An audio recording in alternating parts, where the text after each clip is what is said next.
La conception du lieu du laboratoire est une étape importante dans votre démarche. Le lieu doit être en accord avec les usages que vous souhaitez développer au sein de votre lab. Travail collaboratif en équipe, petits ateliers, espaces de formation, lieux d'accueil, expositions, ateliers de fabrication avec des machines, les usages peuvent être multiples. Tout d'abord, vous devez choisir le bon emplacement. Pour choisir l'emplacement idéal de votre lab, il existe deux options. Soit s'installer sur le site de votre institution, soit s'implanter sur un tiers-lieu au cœur de votre territoire. Les lieux à proximité des institutions publiques favorisent les passages courts et fréquents des agents pendant les pauses ou au déjeuner. Les labs externes favorisent les échanges avec l'extérieur, mais peuvent aussi limiter la remontée des informations au sein de l'institution. Dimensionnez votre lab en commençant modestement. La superficie des labs varie entre 30 et 2000 m².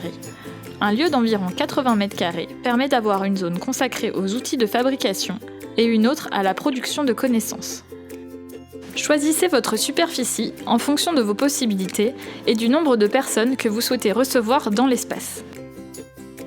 Pensez vos espaces modulables.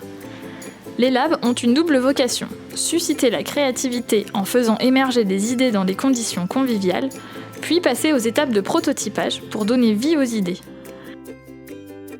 Votre aménagement doit pouvoir s'adapter aux besoins de la communauté et des projets menés dans votre lab. Privilégiez la flexibilité du mobilier et des outils de travail. La décoration et le choix minutieux de l'ambiance de votre lieu participent au décloisonnement des agents qui y travaillent. Se sentir à l'aise dans le lab aidera votre communauté à travailler dans de bonnes conditions et à être créatif. Choisissez ensuite vos modes de fonctionnement. L'ouverture du lab peut prendre des formes différentes. Dans un lab en service, aucun animateur n'est présent pour assurer l'accueil. La salle et le matériel sont à disposition de tous pour les activités de conception et de fabrication. Dans un lab ouvert avec accompagnement, un animateur est présent pendant les heures déterminées pour aider, orienter et challenger les utilisateurs dans leurs projets. Les animateurs sont à disposition pour les activités de conception, de fabrication, mais aussi les formations à l'utilisation des méthodes et des outils.